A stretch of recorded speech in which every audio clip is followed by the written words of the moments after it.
Yo, my shillionaires, what is going on? So, I've been getting some questions about my latest edits and how I did my transitions and effects.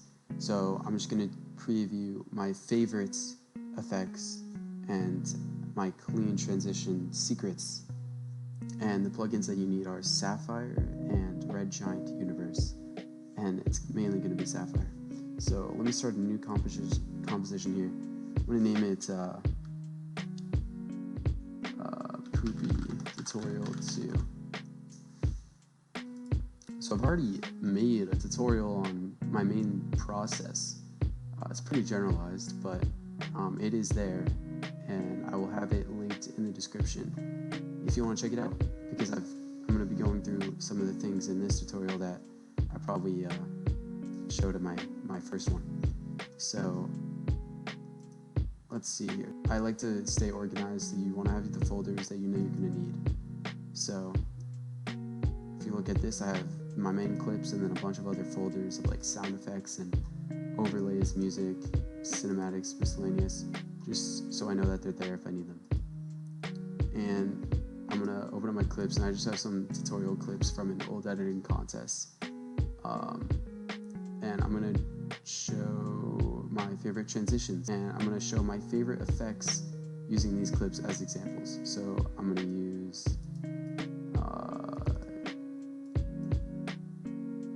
this clip and this clip. So I will put those in. So I have my clips in the composition. So in case I skip this, I'm going to click Control K and whip out my composition settings. Frame rate is 30 and 1920 by 10 use the resolution. And I'm going to keep it at like 35 seconds for tutorial purposes. So let's look at the clips here. I have them time remapped, which I explained in my first tutorial, but that's a pretty basic technique, so you probably already know how that works.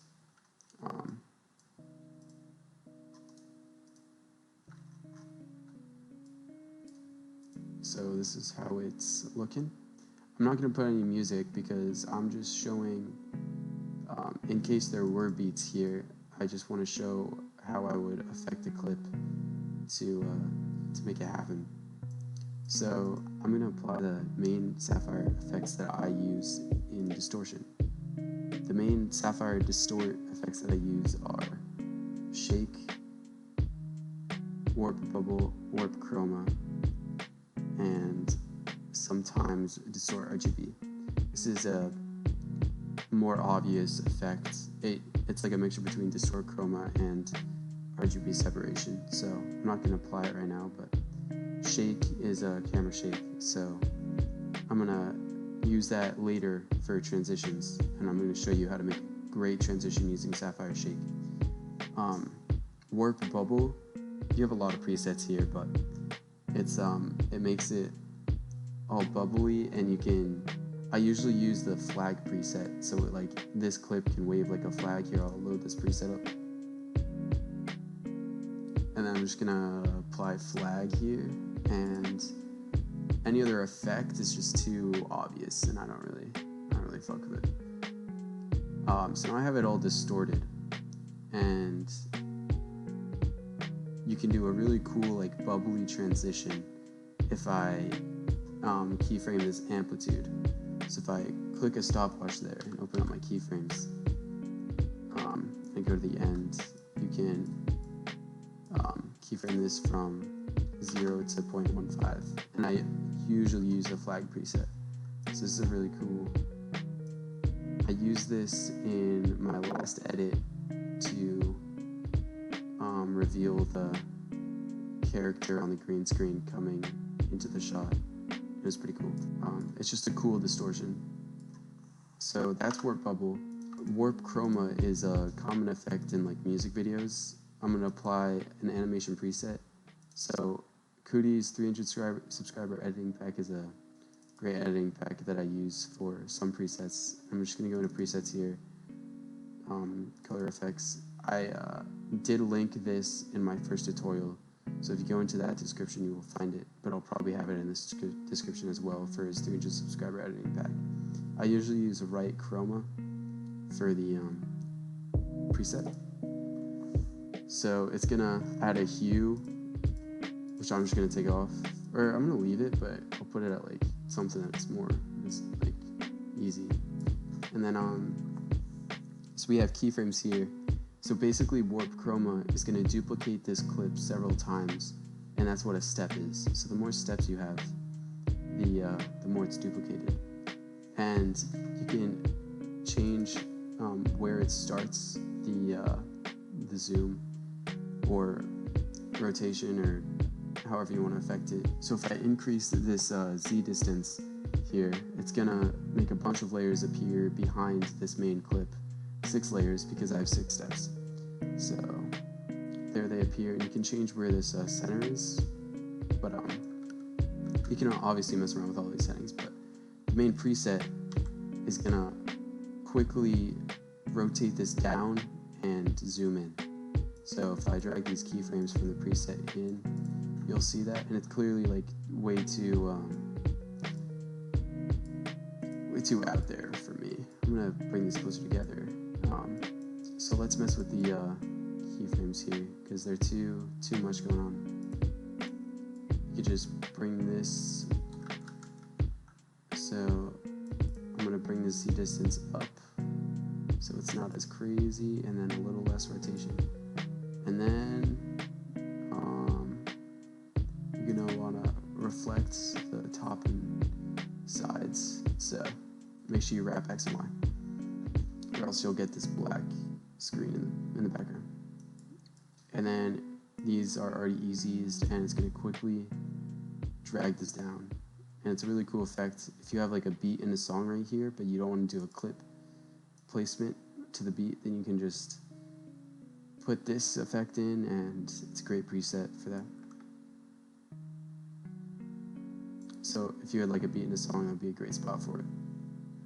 And I would probably rotate this the other way, just the way it looks. Or zoom it in, but you can mess around with that. I'm just putting it out there. That's a great preset from Cookie's editing pack, and it uses warp chroma. And then, so now I want to talk about Sapphire shake. So I'm just gonna apply that, and this is a really good. I usually have 2 shakes for each clip because I have the preset that I use for my transitions using shake, and I have a preset that I use for my basic camera shake. I'm just going to show you my transition shake right now, and it's called Anime Beginning.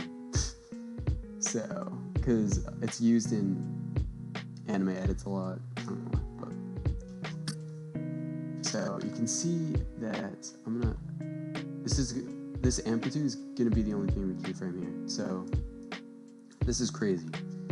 This amplitude is super high and this frequency is super high, so you're probably like, what the heck's going on?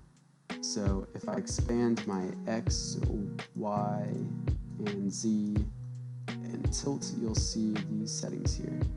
The X shake is minimized to nothing, and then I've slightly decreased the Y shake and Z shake and increase a little bit of the tilt.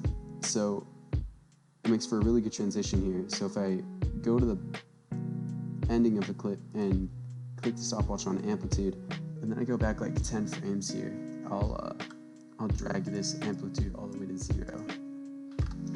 And then I'm gonna easy as that and go into speed graph, and then put this at like 18% influence and put this at like 64% influence.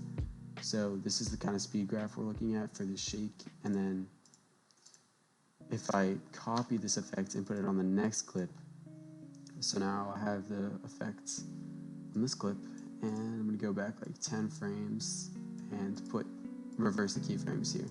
So it goes from super shaky to not shaky at all.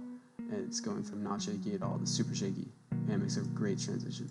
So I have to go into the graph here and drag this to like similar, like 18% and 60, or somewhere in the mid 60s, like 64, 65 is good.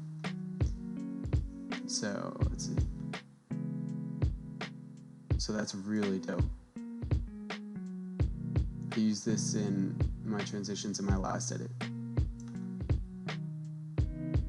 It goes great with beats, especially if it's like a super heavy beat. And this is a really intense shake, so you might want to mess around with the amplitude. But I exposed the settings here if you want to copy them for the beginning, and then you just keyframe the amplitude to 0. So that's the shake transition. And then I want to open the most used Sapphire effect that I use ever. This is what I use in almost every single one of my clips. I use it for maybe to like zoom in to certain parts of the clip, like to zoom into certain words like I did in my last edit, or I use it in every clip to transition. It's called Sapphire Blur Mode Curves. By the way, this panel that you're seeing me open up is called FX Console. It's a plugin from Video Copilot that really speeds up your workflow. So all I have to do to add an effect onto this clip is click left control spacebar, and I can whip out this panel that has the key effects that I use and very easy to locate effects. If I want to look up blur, then I have all my blurs, for example. So it's a free plugin, and it's a huge time saver instead of having to go into effects and presets. I'll have a link in the description for those who want to download it.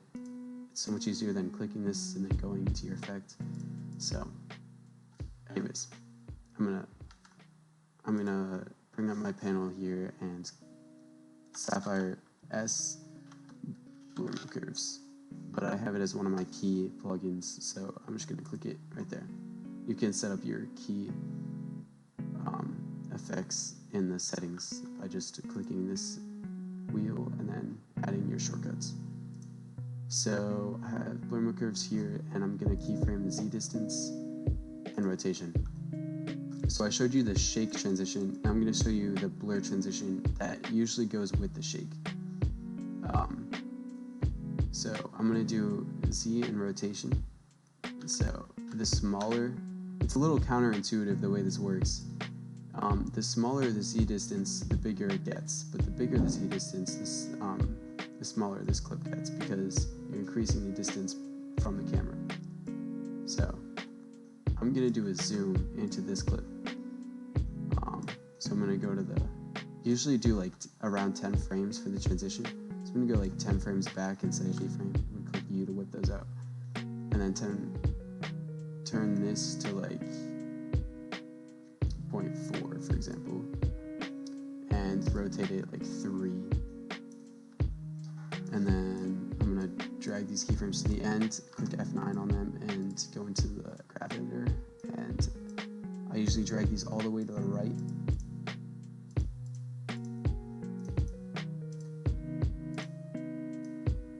On the speed graph.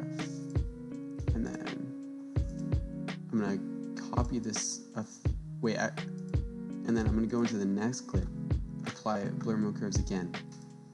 And I'm going to go 10 frames later and click stopwatch on my rotation and Z distance. And so here's what you really want to remember, is that from the first clip, you transitioned to go 0.6 down from your original Z distance. So you went from 1 to 0.4. But since you're zooming in, it would be weird if you were to start this zoomed in, because then it would zoom back out. So you want to have this start 0.6 zoomed out. So you basically, so since this is to 0.4, that's 0.6 away from 1, so I'm going to go 0.6 away from 1 in the other direction, which is 1.6. And then I'm going to do the same thing with the rotation. This is 3 rotation, so I'm going to go -3 rotation here. So to fix this black background, you just want to wrap the X and Y and have it reflect. So I'm going to open up my keyframes by clicking U, and then easy use those as well. And I'm just going to have them sped to the left.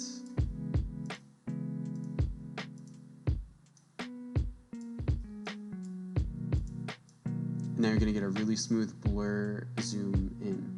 You can also mess with the X and Y if you want to do a slide left or right or slide up. You can always do that. But here's what it looks like when you just zoom in. and rotate slightly. It's kind of subtle, but it makes a huge difference.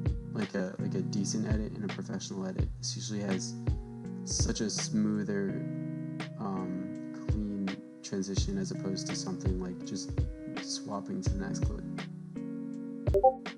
This is something that my previous edits used to not have, and it's really helps to make it look a lot better. And it's a little bit of a pain in the ass, but I do that with every clip transition because it just makes such a big difference. And then if you add the shake transition on top of that shit, dude, holy crap, that shit's hella cracked. So those are the two main keys to making these transitions look so clean. It's the shake and the blur mode curves. And I showed the settings. If you have any other questions about them, then just comment or Discord me. Now I want to show. All right, so I'm going to delete that actually. Let me just get rid of those effects. Now I want to show another distortion transition. So it's a little subtle, but it's not actually that subtle. So it's called turbulent displacement. Probably used this effect a bunch of times. So it's gonna make it all wonky and stuff, but I'm gonna leave the amount at 50 and keep everything the same, but I'm gonna go to the end of the clip this is a transition that I'm gonna do, and I'm gonna go like 10 frames back and put this amount to 0, and then put the same effect on the next clip and keyframe the amount to go to 0 after we're there, and then I'm gonna ease these keyframes, and it's gonna be a cool little like bubbly transition.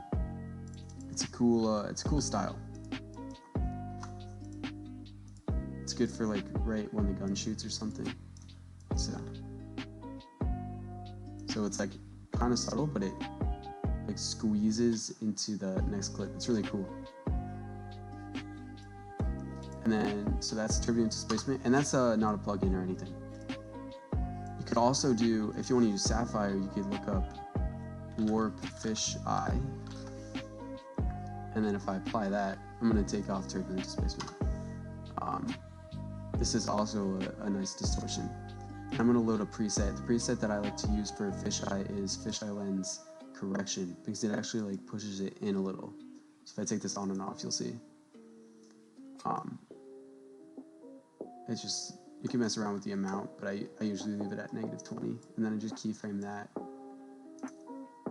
and then start it at 0, and then ease after wrapping.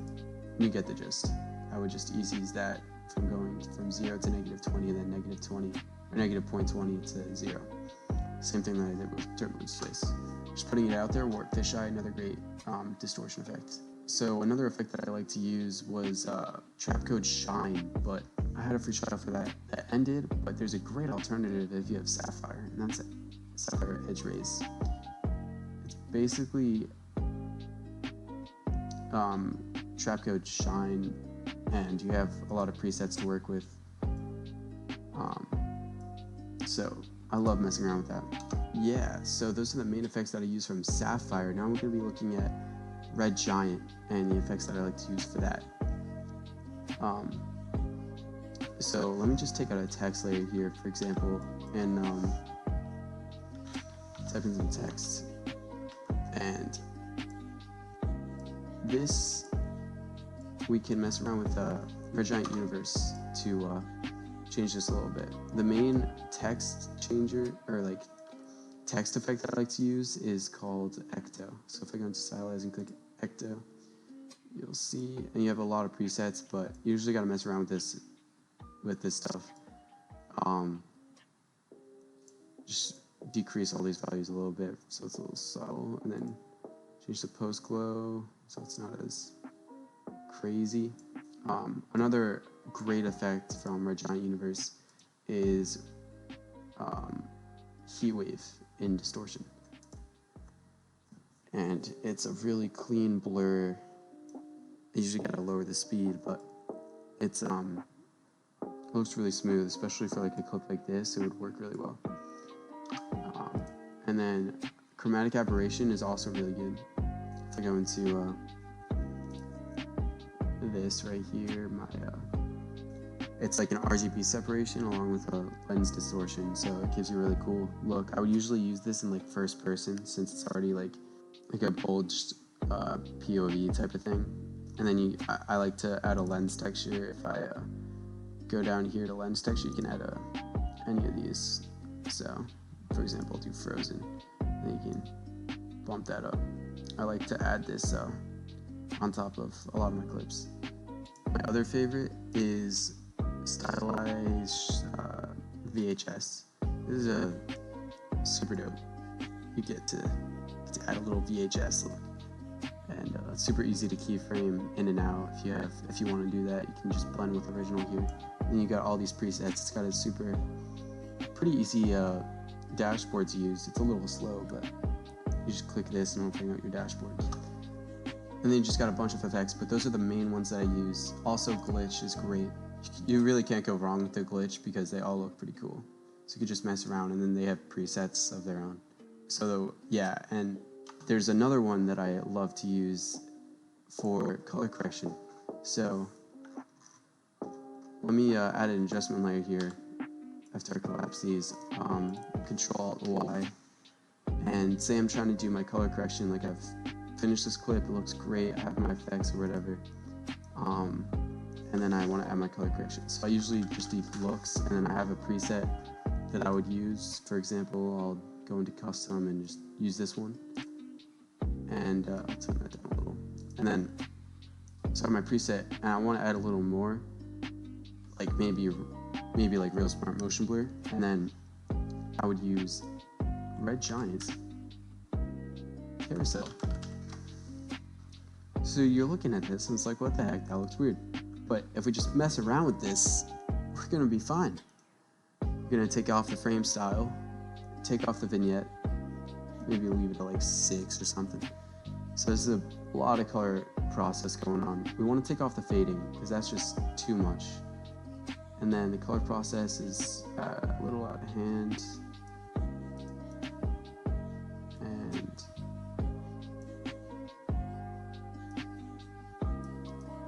tone it down a little bit.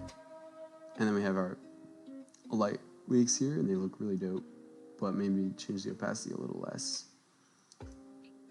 And then boom, if we take this on and off, it's like a really good, it's a little more visible on other clips, and it's a great subtle flicker, and it almost gives like a little bit of depth to the clip, and it's really dope. So highly recommend you add that onto your color correction. You just want to like top it off with like a really nice filter. The color correction's a little too light, obviously, so I'll just add Mojo real quick so it's a little fixed. So that's our color correction. It makes it look a lot better. So I just lower that down a little bit. There we go. Okay. So you see that there's a subtle flicker there, and it looks great on the carousel. So those are the main effects that I use from Red Giant and Sapphire, and I hope I was able to walk through the transitions there as well. And if you have any other questions or want a more depth experience, I would be happy to explain it if you message me on Discord or comments in the comment section below. So hopefully this helped, and if it did, I would greatly appreciate if you subscribed and dropped a like in return. So I love you, and I hope you make something amazing. Peace out.